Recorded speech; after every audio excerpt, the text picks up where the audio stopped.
Hey everybody, Justin Wu Lee coming in. So a lot of people are really heated about what's taking place in Nevada right now with Cliven Bundy, the cattle rancher, getting surrounded by hundreds of armed goons. They've set up a free speech zone. They have not covered this on the mainstream media. There is a press blackout taking place. They have kidnapped his kid at one point. There's also allegations that they might have abused his kid in the kidnapping that took place.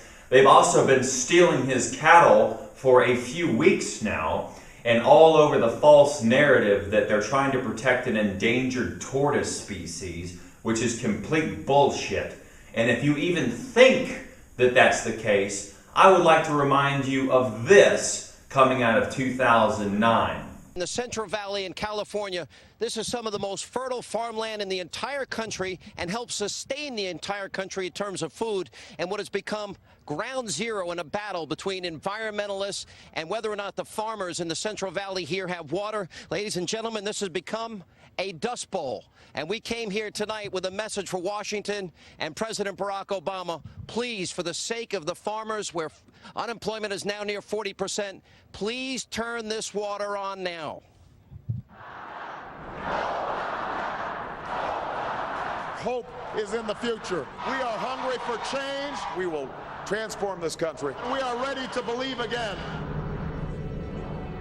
All of those promises, all of that hope. And yet in the San Joaquin Valley of California, hope doesn't spring eternal.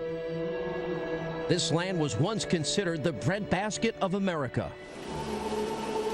Roughly 12% of our nation's agricultural output came from this valley between Bakersfield and Sacramento.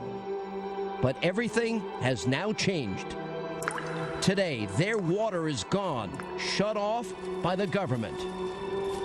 And the same people whose cheers of hope and change echoed from this valley all the way to Washington have been abandoned in favor of a fish barely large enough to fit into the palm of your hand. The scene here today is more reminiscent of the Dust Bowl of the 1930s. Farms that once fed the nation are barren, the parched and cracked earth. It's right out of the grapes of wrath. Thousands have lost their jobs. They line up each and every day at unemployment offices for the chance merely to put food on their table.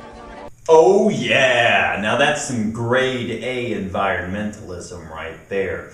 Decimating the California countryside, obliterating thousands of American jobs, and absolutely destroying a large portion of our homegrown food supply.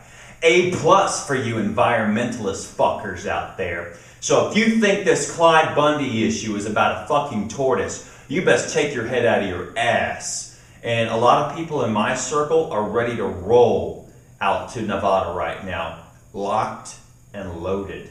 I'm one of them. You guys let me know. Is Nevada where the revolution's going to start? And is now the time? Let me know, guys. I got a lot of people up in arms. I'm up in arms. Time's probably short on this. A lot of people have a bit of driving to do if they're going to make it out there. And I would prefer to get there to save Clyde Bundy, not to get there to hear that he has been shot, like, in fact, another Waco or Ruby Ridge. Because at that point, I won't be there to be a show of force. I'll be there to get revenge, like everyone else in the convoy that would roll up there. Keep in mind, that's exactly what we should have, is a complete convoy. So let me know what you think. Get others on board. Have them let me know what they think. This is Justin Wu Lee, signing out.